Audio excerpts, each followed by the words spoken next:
بعثة رسولا من أنفسهم يتلو عليهم آياته ويزكيهم ويعلمهم الكتاب والحكمة وإن كانوا من قبل لفي ضلال مبين.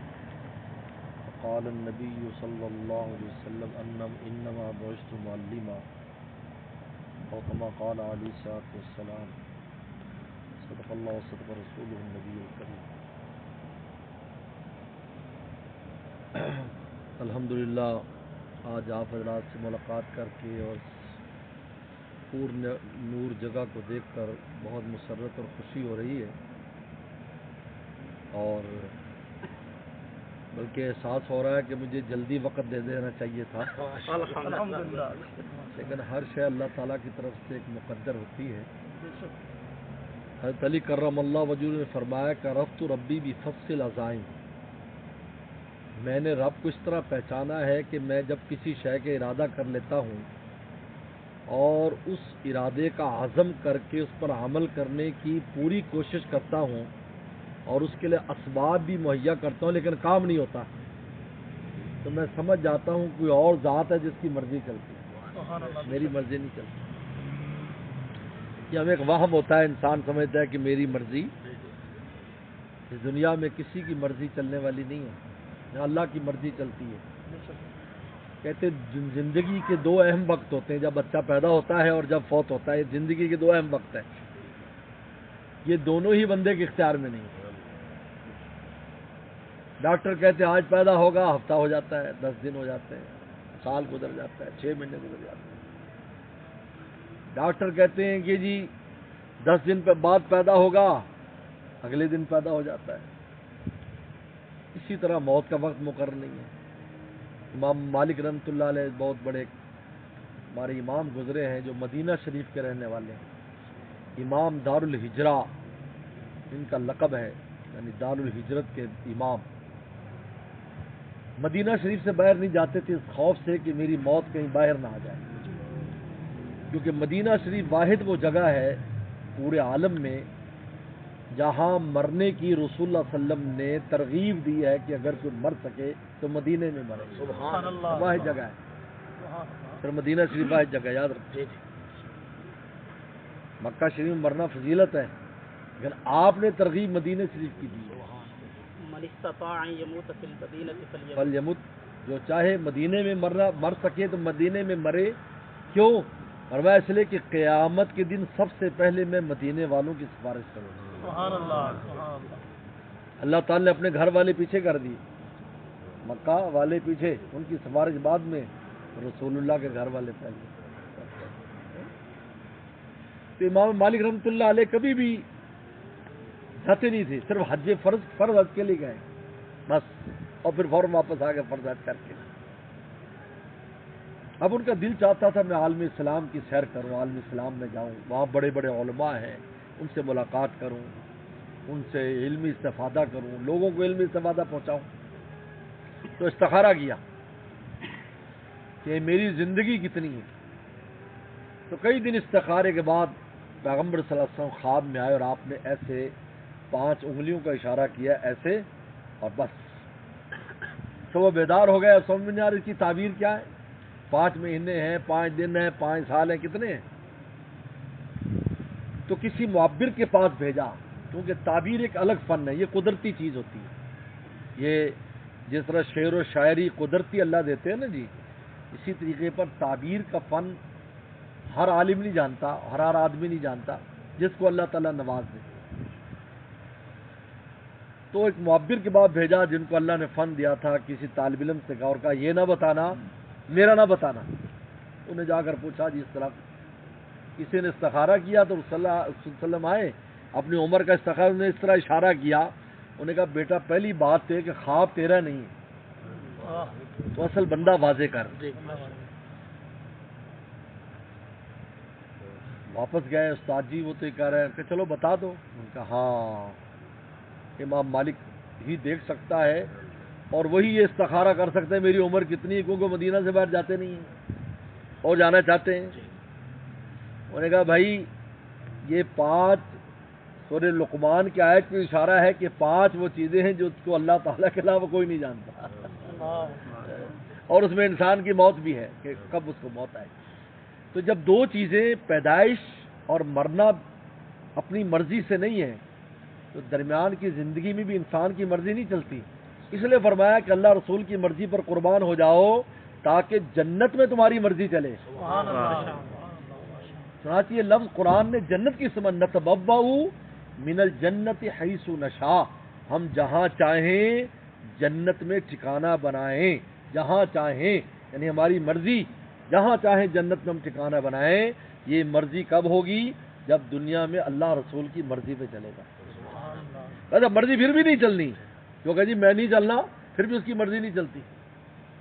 میں دوسرے ملکوں میں جانا ہوتا ہے تو وہاں میری ایک عادت ہے، ایک تو اسپتال جانا جہاں مسلمان بیمار ہوں تو ان کی تیمارداری کرنا، اور ایک قبرستان جاتا ہوں مسلمانوں کے کہ اگر زندوں سے ملاقات ہے تو مرنے والوں سے بھی تو ملاقات ہونی چاہیے. مسافر آیا ہے میری عادت ہے ہمیشہ قبرستان جاتا ہوں، اصال ثواب کرتا ہوں. بلکہ بزرگوں کے معمولات میں لکھا ہے کسی بستی میں جاتے تھے تو وہاں اصال ثواب کرتے تھے کہ بھائی زندوں کو تو پتہ چل گیا، میں ان کو بھی پتہ چل گیا کوئی فقیر درویش آیا ہے. بزرگوں کے معمولات میں لکھی ہے. ہسپتال میں جاتے ہیں تو دیکھتے ہیں کہ بھئی یہ انگریز ہے، جرمن ہے، کوئی بھی یہ قوم ہے وہ بھی بیمار پڑی. تو میں دوستوں سے کہتا ہوں یار ان کی یہ اللہ رسول کو نہیں مانتے لیکن بیمار تو پڑے ہوئے ہیں نا، تو اللہ نے کہا بیمار ہو جاؤ.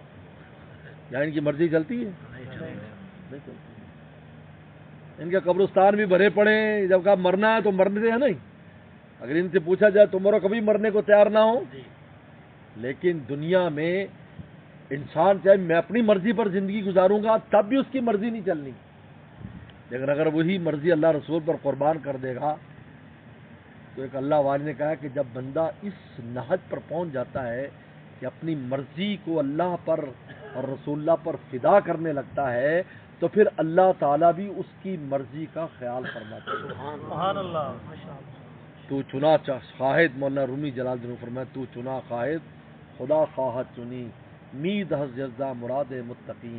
جو تو چاہے گا پھر خدا بھی وہ چاہے گا کیونکہ اللہ متقی بندوں کی مراد کو پورا فرما دیتے ہیں. اور آخر میں تو مرضی مرضی. حدیث میں آتا ہے کہ جنتی جب جنت میں جائیں گے مرضی ہوئی جس کی سفارش کرو تم ہم قبول کریں گے تمہاری. جہاں چاہے حافظ قرآن کو نہیں کہا جا رہا پڑھتا جا چڑھتا جا، مرضی ہے نہیں وہ پڑھتا جا چڑھتا جا، جہاں تو پورا کر لے گا وہ تیری جنت ہے. تو بہرحال اللہ تعالیٰ نے پیغمبر صلی اللہ علیہ وسلم کو 4 بڑی شانیں دے کر بھیجا تھا. یتلو عالم آیاتی کا ہمارا محبوب تمہیں کتاب اللہ پڑھ کر سنائے گا، قرآن پڑھ کر سناتا ہے. یہ جو آج ہم قرآن مجید بچے پڑھ رہے ہیں ہم سن رہے ہیں یہ رسول اللہ کے پڑھنے کی برکت ہے. آپ نہ پڑھتے قرآن نے بیان کیا ہے. یہ خدا کی وحی ہماری زبان پر نہیں آ سکتی، یہ اللہ کا کلام ہے. پہاڑ پر نازل ہو جائے وہ زمین میں دب جائے، مگر آپ اس کمزور سی زبان پر کیسے اس کو ادا کر سکتے ہیں؟ نہیں کر. لیکن رسول اللہ صلی اللہ علیہ وسلم نے اس کو یتلو علیہم آیات ہمارا محبوب پڑھ کے سناتا ہے. وَيُزَكِّيهِمْ تمہارے باطن کو پاک کرتا ہے، جو اللہ والے اور مشائخ کرتے ہیں دل اور روح کو پاک کرتے ہیں. سار کہتے باہر سے پاک ہو جاتا ہے اندر پاک نہیں ہوتا. اندر کی پاکی الگ ہے، باہر کی پاکی الگ، اندر کی پاکی الگ ہے. اس کو یزکیہم ہمارا محبوب تمہارے اندر کو پاک کرتا ہے. صحابہ کے اندر کو پاک کیا زکی. وہ یعلم الکتاب اور کتاب اللہ سمجھاتے ہیں کہ اس اللہ تعالیٰ کے فرمان کی مراد کیا ہے، مطلب کیا ہے. اگرچہ عربی میں لکھے آج بہت سے بے وقوف کہہ دیتے ہیں کہ آپ کو اردو آتی ہے آپ خود پڑھ لو، آپ کو عربی آتی ہے خود پڑھ لو. صحابہ کرام سے زیادہ عربی اچھی کون جانتا تھا؟ تو پھر پیغمبر صاحب تشریح کیوں فرماتے تھے؟ اس لیے کہ استاد کے بغیر نہیں سمجھی جا سکتی. استاد کے بغیر نہیں. پیغمبر کا استاد اللہ ہوتے ہیں اور امت کو استاد پہلا پیغمبر ہوتا ہے. اور انما بعثت معلما، مجھے معلم بنا کر بھیجا گیا ہے، مجھے استاد بنا کر. تو استاد کے شاگرد ہو گئے یا نہیں بولو؟ ہے. تو جب شاگرد ہوگا تو معلوم ہوا کہ یہ علم وہ ہے جو استادی شاگردی کے بغیر نہیں آتی. مجھے ایک سفر میں کسی نے کہا جی بخاری شریف بس خود پڑھ لو سارے مسئلے حل ہو جائیں گے، تو استاد کی ضرورت نہیں ہے. میں نے کہا تجھے پتہ ہے امام بخاری کے کتنے استاد ہیں؟ جو بخاری جس نے بنایا 1080 استاد ہے بخاری کا. 1080 بخاری تو بخاری بننے کے لیے اس کو 1000 استادوں کی ضرورت ہے، اور تو کہتا ہے مجھے ضرورت نہیں ہے، میں خود سمجھ لوں گا۔ یعنی کتاب، ہمارا محبوب کتاب اللہ سمجھاتا ہے کہ کتاب اللہ میں کیا ہے۔ صحابہ پوچھتے تھے کہ اس آیت کا مطلب سمجھا دیجیے، اللہ کی مراد کیا ہے۔ والحکمہ، اور حکمت کی باتیں، تم نے زندگی کیسے، جس کو اسوہ حسنہ کہتے ہیں، تم نے زندگی کیسے بسر کرنی ہے، رسول کا اسوہ حسنہ، اس سے زیادہ خوبصورت کوئی چیز نہیں۔ میں خدا قسم کھا کہتا ہوں، دنیا بھر میں آپ چلے جائیں، ان کی مذہبی چیزوں کو دیکھ لیں، انسان کا دل نفرت سے بھر جاتا ہے، انسان کی طبیعت گھن کھاتی ہے ان کے اعمال سے۔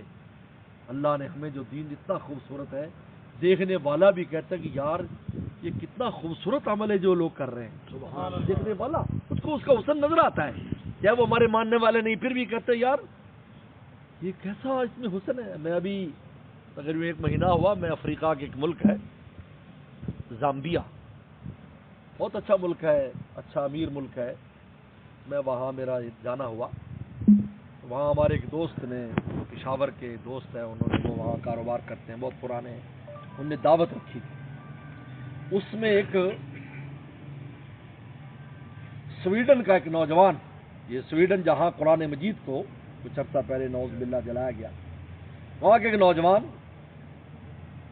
اس کو بلایا گیا 2 دن پہلے مسلمان ہوا، صرف اتنا خوبصورت ماشاءاللہ، او بالکل گورا چٹا، اور کہا جی 2 دن پہلے ایک مسلمان وہاں پر کچھ رہتے تھے جو ہمارے کسی یہ مسلمان کسی ملک افریقی ملک کے تھے، تو ان سے ملاقات، اصل میں اس وقت جو یہ سیزن ہوتا ہے اس وقت وہاں سردیاں ہیں، تو سردیوں میں ٹورسٹ جاتے ہیں، کیونکہ جنگلوں میں جانے کا یہ قانون ہے کہ جب درخت ہو تو مت جانا، اس لیے کہ آپ کو پتہ نہیں چلے گا آپ پر کوئی چیز حملہ، لیکن جب یہ سردی ہوتی ہے تو ہر چیز خشک ہوتی ہے، ہر چیز نظر بھی آتی ہے، آپ کو شیر بھی نظر آئے گا، ہاتھی نظر آئے گا، چیتا، ہر چیز نظر آتی، تو اس میں ٹورسٹ بن کر آیا۔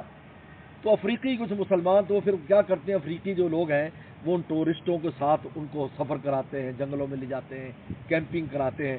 تو یہ مسلمانوں کے ہتھے چڑھ گیا، 2-4 دن ان کے ساتھ رہا، ان مسلمانوں کے اخلاق، ان کی عادات، ان کی نماز روزہ کرنا، اتنا متاثر ہوا کہ وہ مسلمان ہو گئے۔ سبحان اللہ، سبحان اللہ۔ اب 2 دن پہلے مسلمان ہوا، تو انہوں نے جب میری خان صاحب نے دعوت رکھی، انہیں پتہ چلے کہ مسلمان ہوا ہے، تو انہوں نے کہا کہ بھی ان کو بلاؤ تاکہ مولانا سے ملاقات ہو جائے۔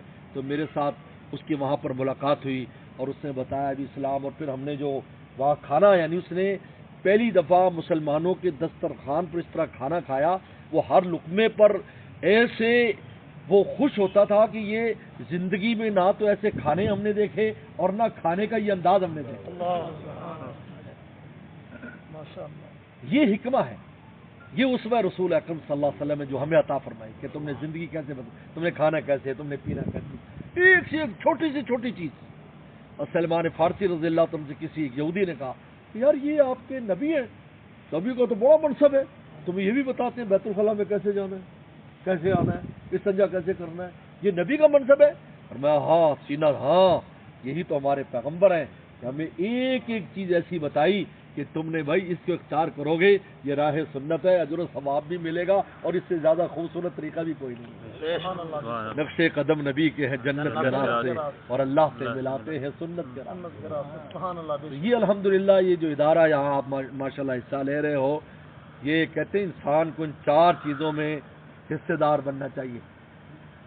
انسان کو تلاوت آیات میں حصے دار بنے، خود بھی تلاوت کرے، پڑھنے والوں کے ساتھ حصہ ملائے۔ نمبر 2 تزکیہ، اللہ والوں کے اور مشائخ کی صحبت اختیار کرے، باطن کو پاک کرائے۔ نمبر 3 حکمت اور اس کی تعلیم، جہاں علماء بڑھ رہے ہیں ان میں حصے دار بنے۔ کہتے ہیں ایک عالم قیامت کے دن، حدیث شریف میں آتا ہے، عائشہ صدیقہ رضی اللہ عنہ کی روایت ہے، آپ نے پوچھا اے اللہ کے نبی صلی اللہ علیہ وسلم، ایک عالم کتنے آدمیوں کی سفارش کر سکتا ہے؟ اور میں جتنے آسمان کے ستارے ہیں سبحان اللہ، سفارش کر سکتا ہوں۔ سبحان اللہ، ماشاءاللہ۔ علامہ قلیوبی نے ایک حدیث نقل کی ہے کہ ایک آدمی کو فرشتے جہنم کی طرف لے جا رہے ہوں گے، تو ان کے محلے کے جو مولوی صاحب ہوں گے وہ جنت میں جا رہے پل صراط سے، کیونکہ پل صراط جو ہے وہ اس پل کی طرح نہیں ہے جو ابھی ہم پار کر کے ہیں، پل صراط سیڑھی کی طرح ایسے نیچے سے جہاں سے شروع ہوگا اور جنت الفردوس تک جائے گا، جنت تک جہاں سے جائے گا، یوں یہ ہے اس کی ترتیب۔ یہ ایسا پل نہیں ہے کہ یوں کراس کرے، اب یہ جو جائے گا یہ نیچے ساری جہنم ہوگی، تو وہ پل صراط پر مولانا صاحب جا رہے ہوں گے، اس کو جہنم میں ڈالنے کے لیے لا رہے ہوں گے، کیونکہ جہاں سے پل شروع ہوگا وہی جہنم کا کنارہ ہوگا. تو زور سے چیخے گا مولانا صاحب مولانا صاحب، تو رک جائے گا کیا بات ہے. وہ کہا بھائی میں تیرا محلے دار ہوں، یہ وہ فلاں آدمی ہوں. کہ میری تیری ملاقات تو کبھی نہیں، میں آپ کو جانتا ہوں، وہاں مجھے نہیں جانتے، ہم آپ کے محلے. وہ کہے گا ہم مسئلہ کیا؟ کہا یار مجھے جہنم میں جا رہے ہیں، میری سفارش کر دو. کہتے ہیں کہ پہلے تو آدمی ڈرے گا، جب اللہ کہے نا تو جنتی ہے تو پھر تکڑا ہو جائے گا، کیونکہ اسے پتہ ہے اللہ تعالیٰ جنتی کی کوئی بات رد نہیں فرمائے. تو فوراً وہ واپس آئے گا، اللہ یہ بندہ جو ہے میرا محلے دار ہے، میں دین کا خادم تھا، میرے محلے میں ہی رہا کرتا تھا. اللہ فرمایا اچھا تیرا محلے دار ہے تو پھر تو تیرا تعلق تیرا پڑوسی ہوا، چل تو اس کا ہاتھ پکڑ کے اپنے ساتھ لے جا. سبحان اللہ. تو میرے دوستو، اللہ کا فضل ہے، اللہ کا شکر ہے، ہمارے پاکستان میں یہ اللہ تعالیٰ کا بہت بڑا احسان ہے کہ ایسے مدارس موجود ہیں جہاں آج قرآن کی تعلیم، اور ہم اور آپ حصے دار بن رہے ہیں. ہم اور آپ حصے دار بن رہے ہیں. سعودی عرب میں بھی ادارے چل رہے ہیں، میں اور آپ حصہ نہیں لے سکتے. آپ بتاؤ، آپ ماشاءاللہ کتنے لوگ ہو جو حرمین شریفین کی بار بار بھی زیارت کی ہے، ورنہ ایک بار کی ہے. آپ کو کبھی وہاں اس بات کی اجازت ملی کہ مسجد نبوی کی تعمیر میں حصہ دو گے؟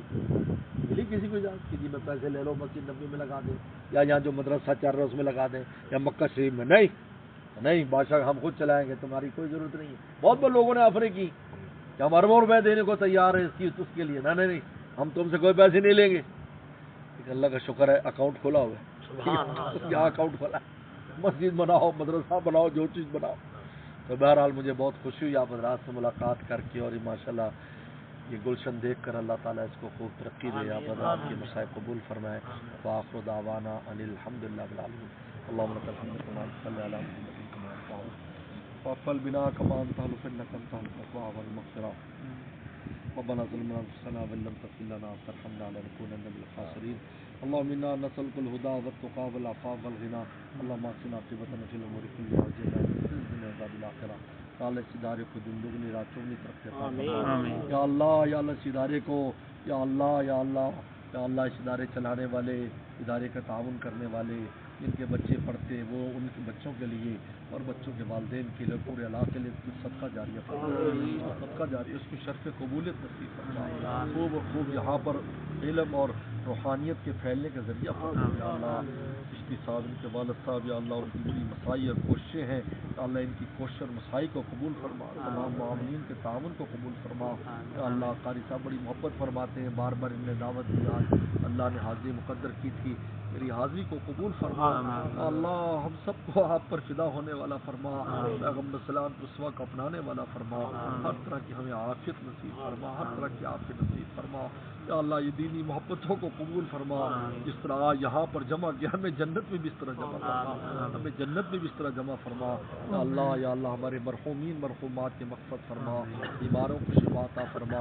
یا اللہ ہماری رزق روٹی میں برکتیں پیدا فرما، ہماری کھیتیوں میں، نوکریوں میں، کاروبار میں برکتیں پیدا فرما. یا اللہ قرضوں کے بوجھ سے محفوظ فرما. ہماری اولادوں کو ہمارے لیے صدقہ جاریہ فرما، ہماری آنکھوں کی ٹھنڈک فرما، ہر طرح کی آفت ہمیں نصیب فرما. ہماری اس ملاقات کو خیر و برکت کی ملاقات فرما.